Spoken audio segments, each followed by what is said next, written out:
Welcome back everyone, welcome to civil services study. Test number 503 है UPSC civil services prelims के लिए। आज date हो गई है 14 अगस्त 2020 और कल है अपना स्वतंत्रता दिवस 15 अगस्त।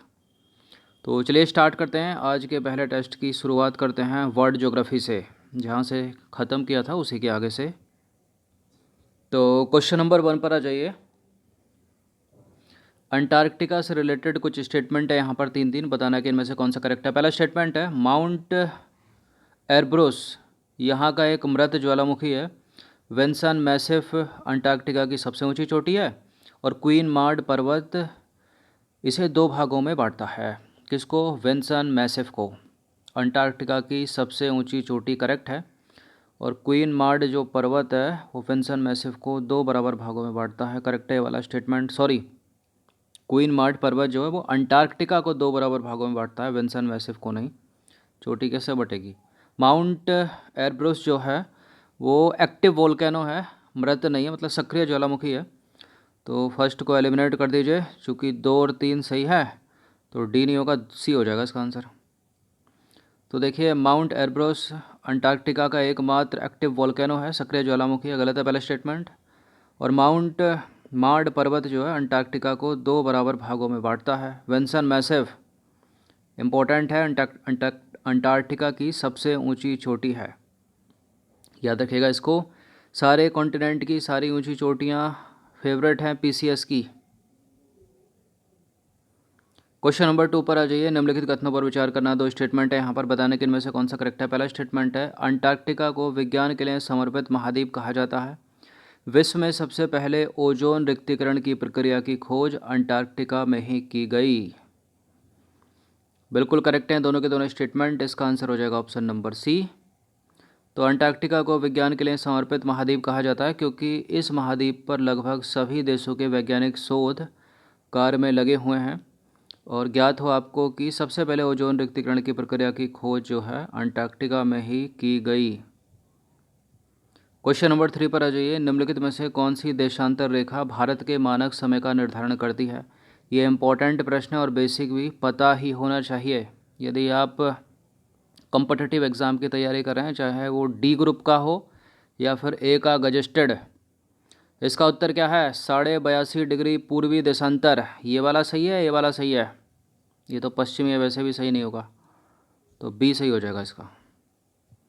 तो देखिए 82.5 डिग्री पूर्वी देशांतर रेखा भारत के लगभग मध्य से होकर गुजरती है। इसी देशांतर रेखा से भारत के मानक समय का निर्धारण किया गया है। क्वेश्चन नंबर 4 पर आ जाइए। भारतीय भूभाग के संदर्भ में निम्नलिखित कथनों पर विचार करना है।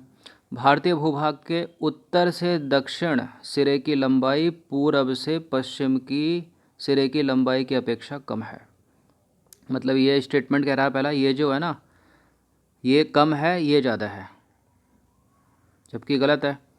ये ज़्यादा है ना, ये 3214 समथिंग है, और ये वाली है जो पूर्व से पश्चिम वाली है या पश्चिम से पूर्व वाली, ये 2933 है। तो ये वाली कम हो गई, ये जो लंब डाल रही है ये वाली ज़्यादा हो गई। तो पहला स्टेटमेंट तो गलत हो गया। महाराष्ट्र की तटीय सीमा सभी तटीय राज्यों से लंबी है, गलत है ये भी। गुजरात की सबसे ज़्यादा लंबी है और महाराष्ट्र का उसके बाद नाम आता है गुजरात की, तो डी हो जाएगा इसमें आंसर, उपरोक्त में से कोई भी नहीं। तो देखिए भारतीय भूभाग की लंबाई पूर्व से पश्चिम की ओर सिरे की ओर देखी जाए तो 2933 है, मतलब ये वाली, तथा उत्तर से दक्षिण सिरे की लंबाई देखी जाए तो 3214 है, ये वाली। तो ये ज़्यादा लंबी है, ये छोटी है। तो अतः स्पष्ट है कि भारत की उत्तर से दक्षिण सिरे की लंबाई पूर्व से पश्चिम सिरे की तुलना में अधिक है, इसलिए गलत है पहला स्टेटमेंट।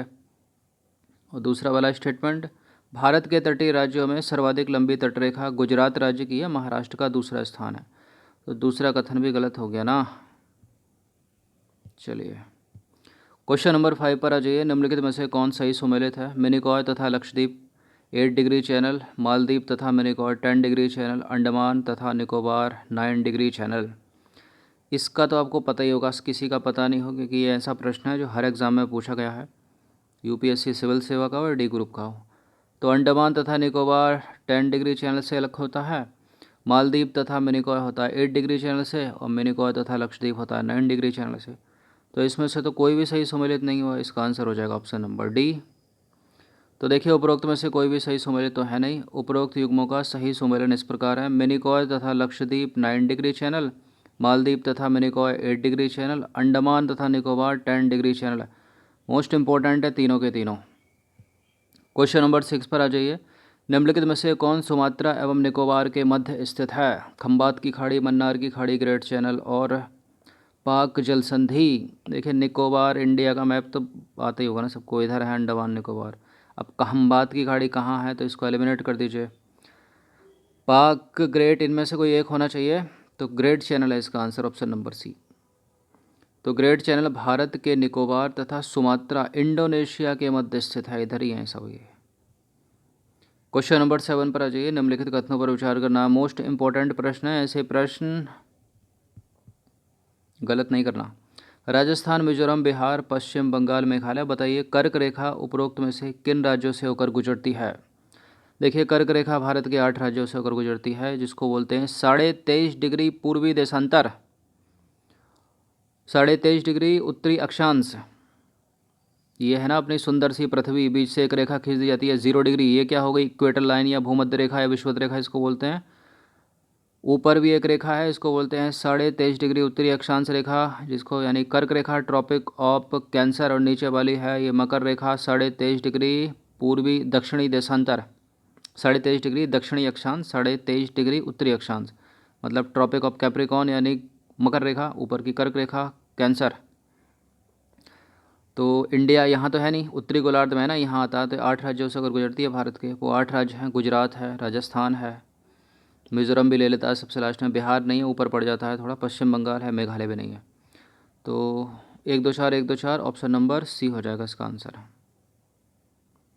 तो देखिए कर्क रेखा भारत के 8 राज्यों से होकर गुजरती है, वो 8 राज्य हैं, सीक्वेंस में पकड़ लीजिए। पश्चिम से पूर्व की तरफ याद रखना, तभी याद होगा। गुजरात है, थोड़ा आगे चलोगे राजस्थान मिलेगा, थोड़ा आगे चलोगे मध्य प्रदेश मिलेगा, थोड़ा आगे झारखंड मिलेगा, फिर छत्तीसगढ़ मिलेगा, उत्तर प्रदेश नहीं है, ऊपर हो जाता है। आगे चलोगे पश्चिम बंगाल मिलेगा, नॉर्थ ईस्ट में प्रवेश कर जाओगे ब्रह्मपुत्र नदी को पार करके, तो आपको आगे मिलेगा त्रिपुरा, त्रिपुरा के बाद मिलेगा आपको मिज़ोरम। तो 1 2 3 4 5 6 7 और ये 8 हो गए ना। ये रेखा बिहार से नहीं गुजरती। क्वेश्चन नंबर 8 पर आ जाइए। निम्नलिखित कथनों पर विचार करना है। आपको जहाँ से गुजरती है वो याद कर लीजिए, वैसे एलिमिनेट हो जाएगा। पहला स्टेटमेंट है आदम सेतु तमिलनाडु और श्रीलंका के मध्य स्थित है। पंबन द्वीप केरल में स्थित है। आदम सेतु खंबात की खाड़ी को 8 डिग्री चैनल से अलग करता है।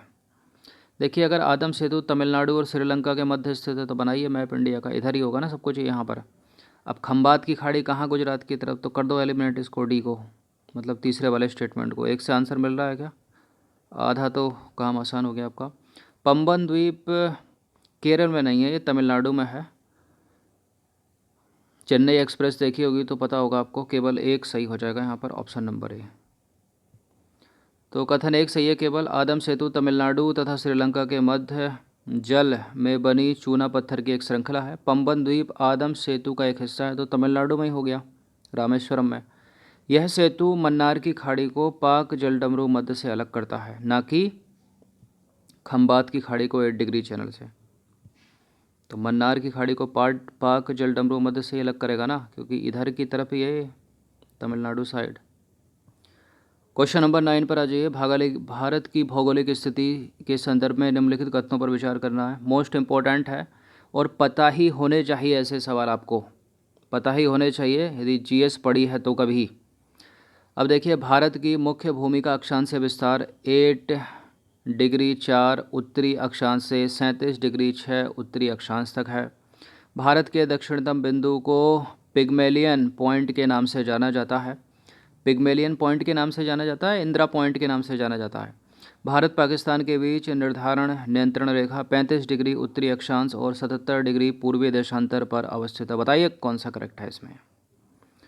देखिए भारत के दक्षिणतम बिंदु को पिग्मेलियन पॉइंट या इंदिरा पॉइंट के नाम से जाना जाता है, तो करेक्ट है ये स्टेटमेंट। और इस तरह से भी सवाल पूछा जा सकता है, इसको एलिमिनेट मत कर देना कि इंदिरा पॉइंट रट रखा है आपने। तो तीसरा वाला भी सही है, पहला वाला भी सही है, तो सारे के सारे करेक्ट हो गए। इसका आंसर हो जाएगा ऑप्शन नंबर डी, उपरोक्त सभी।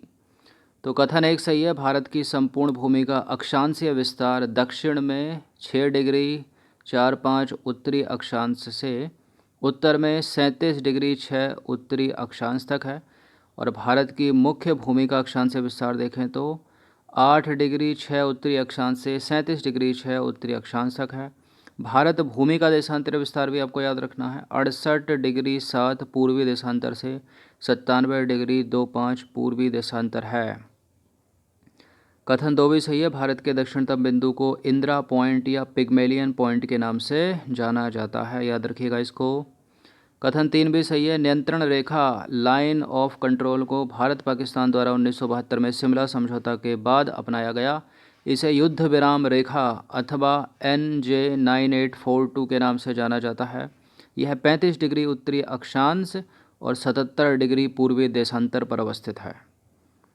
क्वेश्चन नंबर 10 पर आ जाइए, अंतिम प्रश्न है। भारत के भौगोलिक विस्तार से रिलेटेड एक बार और स्टेटमेंट आ गया है और बताना कि इनमें से कौन सा करेक्ट होगा।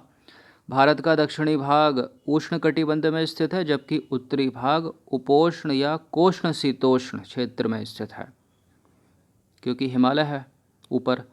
भारतीय सीमा समुद्र के अंतर्गत 24 समुद्री मील तक विस्तृत है। 24 कुछ ज़्यादा नहीं हो गया, डबल हो गया ना। देखिए 12 नॉटिकल मील है, ये 12 समुद्री मील है। बाकी पहला वाला सही है, तो दूसरे वाले को एलिमिनेट कर दीजिए।